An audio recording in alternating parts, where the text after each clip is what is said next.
Hi, welcome. It's Jackie from Cambridge Safety. Welcome to one of our short, take 5 minutes, just 5 minutes to consider one aspect of health and safety. So welcome to our latest Take 5. In this video, we're going to be talking about competency, something that we talk about a lot, and think of all of those different health and safety regulations that talk about making sure the person is competent. I think of competency as a bag of ingredients. There's one thing about being a competent risk assessor, another is being a competent first aider. So, depending on what you're competent to do, it's a slightly different bag of ingredients. But it includes things like skills, which are using taking information and applying it in a practical way. Knowledge, actually having the knowledge of, let's say, risk assessment or fire safety or COSH. But also, depending on what you're doing, you might need to have some experience of the task involved. How does it work in reality as opposed to what it says in the paperwork? An awareness of best practice, so health and safety guidance notes, ISO standards, etc. But also an aptitude.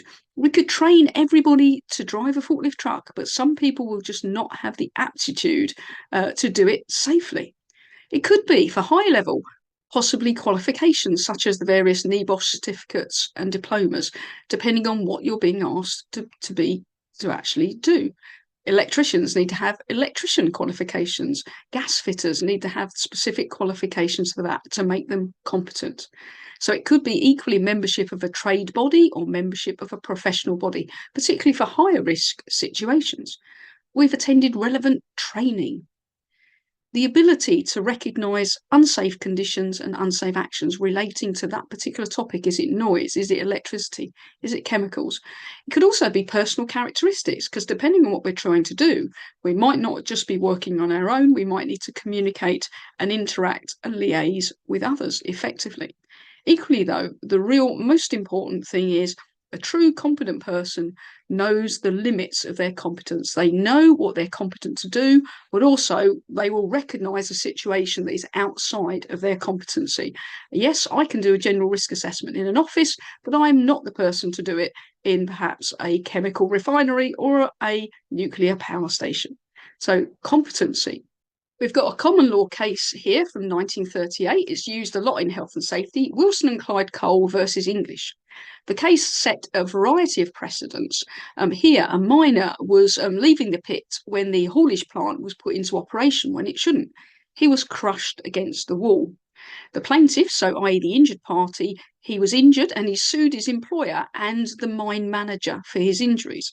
At the court, the mine managers basically tried to say, actually, we've got a mine manager, and it was actually down to the negligence of the mine manager this accident happened, rather than our negligence at providing a safe working environment, safe plant equipment, safe systems of work, etc. So it went to court, the judge heard the case, and it went all the way up to the House of Lords, which was the highest court at that particular time. And it basically said that employers such as the Wilson and Clyde Cole, they hadn't absolved their duty to take reasonable care because it was not a safe system of work. You should not be operating the haulage plant when people are coming and going and changing shift. It was unsafe. So they said, although employers might in some events appoint people like agents such as managers, supervisors, contractors, as we all do, they cannot discharge their duties fully by doing that. So basically, what the case basically said is the overall responsibility to ensure that people are competent is with the employer, the company. We can't devolve that responsibility completely to others, in this case, the mine manager.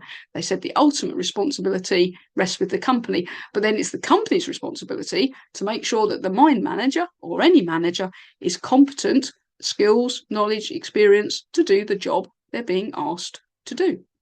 We do a lot of training, but training on its own does not ensure somebody is competent. It is a step in the right direction, but equally we can all have training that might show us how to do something. It doesn't automatically mean we are competent. We might need to do some mentoring. We might need to make sure that we have access to relevant guidance notes. We might need to watch somebody doing it. So training helps make sure people are competent, but on its own, it doesn't. How many people have you trained in manual handling, but that still doesn't necessarily make them competent to do all the manual handling because they go back to the workplace and actually don't do it in the correct manner. So there's competency, and just think lastly, how do we check it? So how can I check that you are a competent risk assessor? I could talk to you and interview you. I could maybe get you to do a practice one. I could do one with you. I could get some references or details from previous jobs. I could look at ones that you've already done. Again, I could check, do you belong to a professional body? I could check that you've got some qualifications. So again, depending on the higher the risk, the more checks we want to do to make sure people are competent, as opposed to they filled out an application form, they've done our induction course, they can fill out a form, away they go. Thanks very much. This is Jackie from Cambridge Safety. Just a quick 5-minute tour, take 5 minutes for health and safety on competency.